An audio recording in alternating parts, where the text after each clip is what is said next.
السلام عليكم ورحمة الله. نشرة الأخبار من الفضائية الإريترية والمستهل بأبرز العناوين. نيافة الأنبا غيرليوس يوجه رسالة بعيد الميلاد المجيد.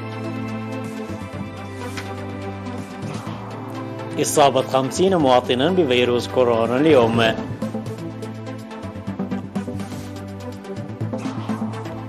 القيادة الغربية تعزز مساهماتها للتنمية. الشرطة تعلن مقتل العشرات وروسيا ترصد طلائع قواتها لحفظ السلام في كازاخستان. اليابان واستراليا توقعان معاهدة دفاعية تاريخية. كوريا الشمالية تعلن أنها أجرت تجربة على صاروخ فرط صوتي. من العناوين إلى التفاصيل. وجه بطريرك إريتريا الخامس نيافة الأنبا غيرليوس رسالة بمناسبة عيد الميلاد المجيد، وهنأ نيافته الشعب في الداخل والخارج والمرضى في المستشفيات والمهنيين الصحيين العاملين لإنقاذ حياة شعبهم وقوات الدفاع المرابطة للزود عن الوطن والسجناء في الإصلاحيات والشعب الإريتري عامة بحلول عيد الميلاد المجيد. وقال بهذه المناسبة العزيزة علينا التكاتف ومساعدة المحتاج في اللبس والمأكل ومعاونة المريض. وأوضح كل مواطن مسؤول لمكافحة فيروس كورونا الذي يتحور باستمرار خلال السنتين الماضيتين لحماية حياتنا وحياة أسرنا وعموما صحة الشعب، موصيا تنفيذ التعليمات الحكومية جيدا ودون إهمال.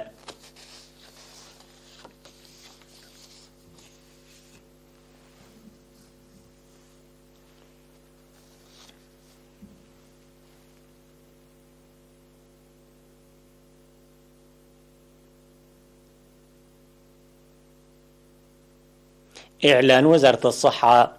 أعلنت وزارة الصحة بأن الفحوصات المخبرية التي أجريت اليوم في مراكز العزل والفحص في أقاليم الأوسط وجنوب البحر الأحمر وشمال البحر الأحمر قد أظهرت إصابة 50 مواطنا بفيروس كورونا، وظهرت 45 إصابة في الإقليم الأوسط، 19 منها في مركز العزل و26 في مراكز الفحص، وهم 2 في كل من معسكر دندن وقحوطة ومبقاليانو وسنبل وستان توتو، وواحدة في كل من شكتي وقشت وبرجيم ودعر قولوس وقدايف وغزبان وترافولو وطابة وبيت مخا وتصرات ومعسكر عتارو وأخرية ومعسكر الجين، ومصابين قادمين من كرن وعدقيح وترامني، وإصابة واحدة في مركز الفحص في عصب بإقليم جنوب البحر الأحمر، و4 إصابات في مركز العزل في مدينة مصوع بإقليم شمال البحر الأحمر. في غضون ذلك شفي 24 مريض، 17 من الإقليم الأوسط و5 من إقليم جنوب البحر الأحمر و2 من إقليم شمال البحر الأحمر، وتوفي مريض كورونا من الإقليم الأوسط يبلغ من العمر 61 عاما.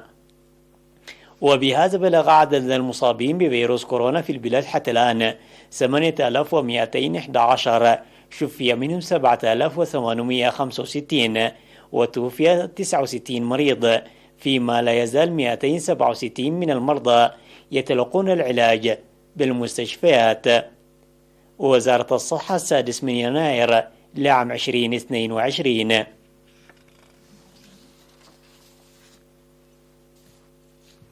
أكدت القيادة الغربية على العمل لتعزيز مساهمتها للدفع ببرامج التنمية الجارية بمشاركة الجيش والشعب وشركات البناء الوطنية في مديرية شامبوكو. جاء ذلك في الحفل الترفيهي الذي نظمه سكان ضواحي مديرية شامبوكو وعضوات الاتحاد الوطني للمرأة لأعضاء قوات الدفاع المشاركين في أعمال التنمية والبنى التحتية في المديرية. وشاد قائد القيادة الغربية العميد سايمون عقباي في المناسبة التي نظمت في 2 يناير بمبادرة تشجيع أعضاء الجيش العاملين في التنمية، مؤكدا مواصلة برامج التنمية هذه السنة. وأوضح مدير مديرية شامبوكو السيد كحسي ياسرات ارتياح السكان ببرامج التنمية والبنى التحتية الجارية في مناطقهم، مؤكدا مشاركة ومساهمة جميع ضواحي المديرية في التنمية. وقالت مسؤولة الاتحاد الوطني للمرأة في المديرية سيدة مبراق أصفهان أن برامج التنمية الجارية في مناطقهم تعكس المشاركة الفاعلة للجيش في التنمية. وقدمت الفرقة الفنية للفرقة العسكرية 57 باقة من الأغاني في الحفل.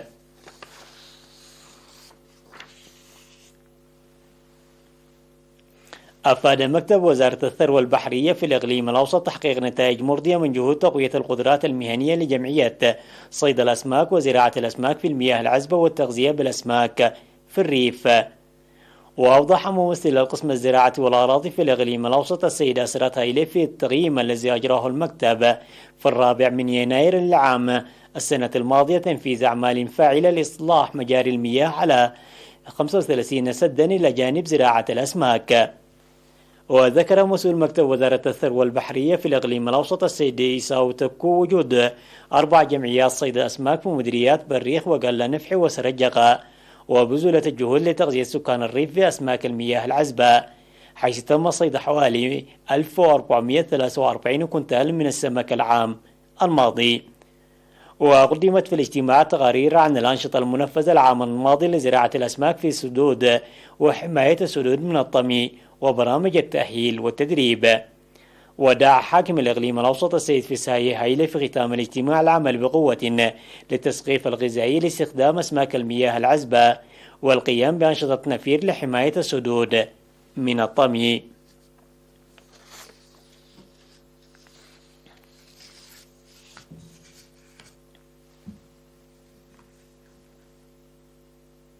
أشادت إدارة مديرية جندع بدور ومساهمة المواطنين في الأنشطة التنموية، وذلك في الاجتماع التقييمي الذي نظم في 30 ديسمبر المنصرم، داعية مواصلته هذا العام بتأطيرات قوية. وأوضح مدير المديرية سيد عمر يحيى في التقرير الذي قدمه في المناسبة تنفيذ أنشطة فاعلة في 17 إدارات ضواحي بمشاركة 6000 مواطن، تمثلت في بناء وصيانة الحواجز المائية والمدرجات والطرق الترابية وإعداد حفر لقرص الشتول وقرص الشتول وإزالة الأشجار المستفحلة. كما أنجز في مناطق عد شماء ومتكلابيت والشبح بمساعدة آليات أعمال بناء وصيانة قنوات تحويلية تساهم في أنشطة التنمية المورية والحواجز المائية. ورغم ذلك تأثر الإنتاج الزراعي سلبا نتيجة لعدم هطول الأمطار بانتظام.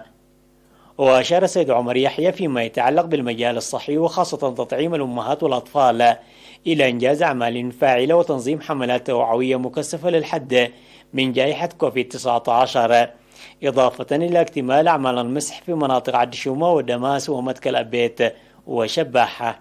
في الختام قدم المشاركون آراء وتوصيات بناءة من ضمنها الدفع بقوة للاستثمار الموجه لفئة الشباب والعمل لرفع الفهم المجتمعي على أضرار قطع الأشجار الجائر وغيرها من التوصيات والاستفسارات. جرت في مديرية شامبوكو انتخابات مدراء الضواحي ولجان القرى في 11 ضاحية، وكانت انتخابات مماثلة قد جرت في 3 ضواحي في المديرية. وأوضح مدير المديرية شامبوكو سيد كحسة ياسرات أن الهدف من الانتخابات تغيير الإدارة السابقة بأخرى جديدة لتقديم خدمات إدارية جيدة وعن قرب. وأكد المدراء المنتخبون على العمل المتفاني لخدمة ناخبيهم. الأخبار العالمية بعد فاصل قصير.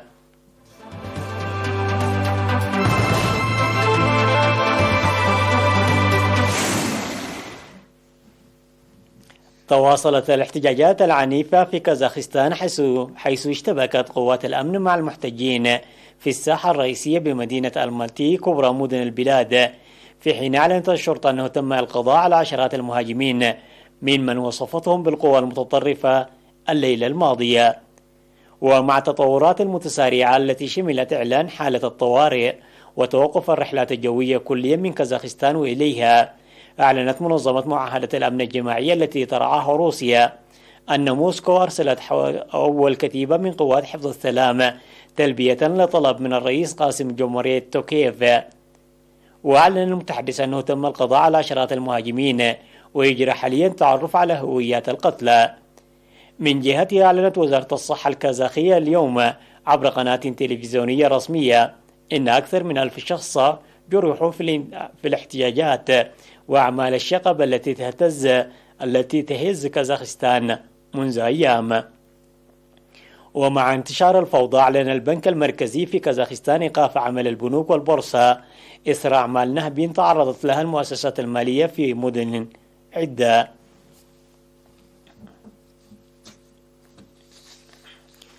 وقعت اليابان واستراليا معاهدة وصفت بالتاريخية لتعزيز التعاون الدفاعي بينهما، ستساهم على حد قولهما في الاستقرار الإقليمي، بينما توسع الصين نفوذها العسكري والاقتصادي. ومع أن رئيس الوزراء الأسترالي سكوت موريسون لم يذكر بكين في بيان صدر قبل توقيعه، تعتبر المعاهدة خطوة كبيرة أخرى على طريق تعزيز العلاقات بين كانبرا وطوكيو في مواجهة طموحات الصين في المنطقة. وقبل قمة عبر الإنترنت مع نظيره الياباني فوميدا كيشيدا، وصف موريسون المعاهدة بأنها تأكيد على التزام البلدين للعمل معا لمواجهة التحديات الأمنية الاستراتيجية المشتركة التي نواجهها، والمساهمة في تأمين واستقرار منطقة المحيطين الهندي والهادئ.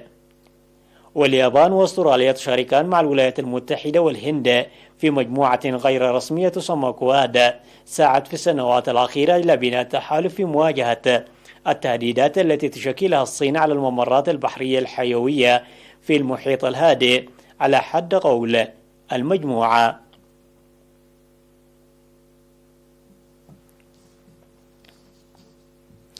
أعلنت كوريا الشمالية أنها أجرت تجربة على صاروخ فرط صوتي في أول اختبار من نوعه هذا العام في الدولة ذات السلاح النووي.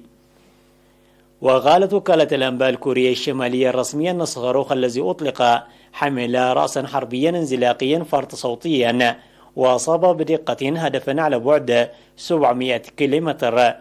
وأضافت الوكالة أن رأس الصاروخ أظهر قدرة جديدة، إذ يتحرك جانبيا لمسافة 120 كيلومترا بعد انفصاله عن منصة الإطلاق لضرب الهدف. ويعتبر الصاروخ الذي تفوق سرعته سرعة الصوت أسرع وأكثر قدرة على المناورة من الصاروخ العادي، مما يجعل اعتراضه أكثر صعوبة على أنظمة الدفاع التي تنفق الولايات المتحدة عليها مليارات الدولارات.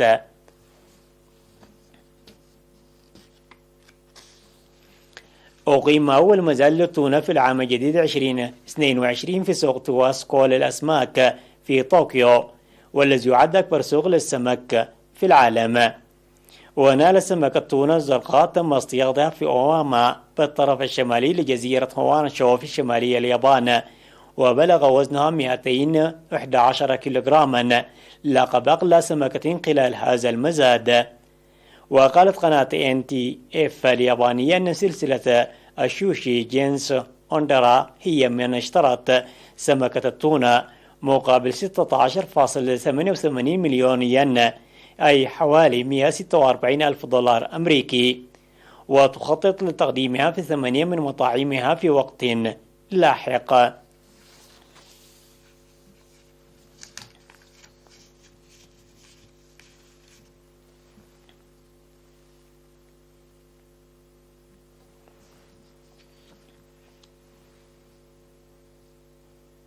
تذكير بأهم العناوين. نيافة الأنبا غيرليوس يوجه رسالات بعيد الميلاد المجيد. إصابة 50 مواطنا بفيروس كورونا اليوم.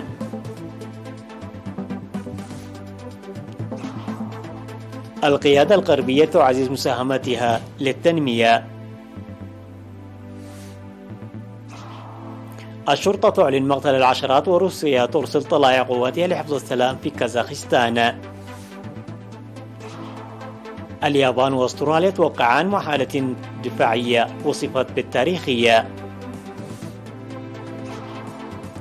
كوريا الشمالية تعلن أنها أجرت تجربة على صاروخ فرط صوتي. انتهت النشرة، إلى اللقاء.